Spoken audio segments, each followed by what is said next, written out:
Is there anybody in your life that you people please?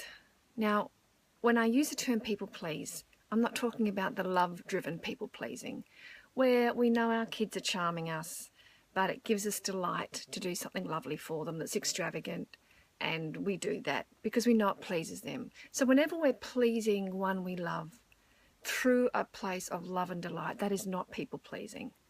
That is just giving from a generous heart space.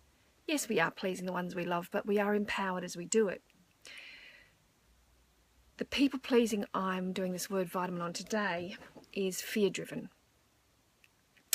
And so the question is, are there any relationships in your life that you feel like you don't own your yes and no's?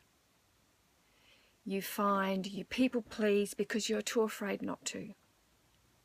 If you don't conform, if you don't go along, if you don't give them their way, you're out of a job, out of a relationship, you're going to be rejected, alienated, or, basically criticised or maybe even humiliated.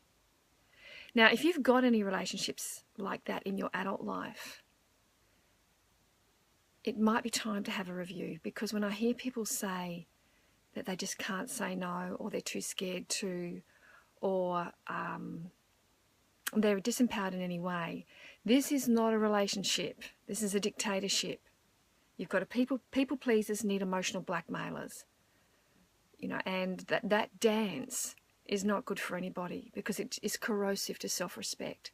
It's not a win-win, it's a win-lose. And any relationship that is consistently requiring one person to give away their power and conform and give in, that person will eventually give up. And they might still be physically there years later, but emotionally they will have left. So, there's no relationship that is win-win all the time. There are times that we've got to compromise, but that's not people-pleasing. Where perhaps, my husband might want to do something that I don't want to do. It's a social event. I'll do a trade. I'll go, look, I will do it this time if you will do this for me next time. And that's a trade. And we sign off on the trade. So you know that in that moment where you've compromised, you've still had a voice. Your value is still being tabled, and you know that that justice will be served. There's an equity in the relationship, that if it's give and take. Now, a people-pleasing relationship is not about give and take. There's no compromise.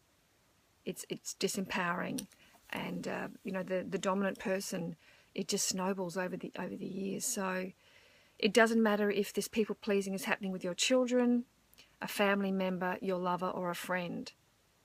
It's corrosive to your self-respect, and in terms of emotional fitness, it's in need of review.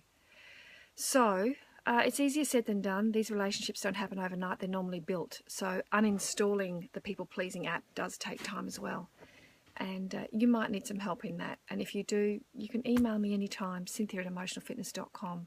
And, I'll happily see what I can do to help. But nonetheless, people-pleasing is something that the older we get, the less we can afford to do. It's too expensive for our self-respect. And you've heard me say the saying probably many times, that self-respect is the ultimate currency in life. And anything that compromises or asks you to sacrifice your self-respect is way too expensive emotionally for the long term. Anyway, some food for thought there. Mwah! Lots of love. See ya.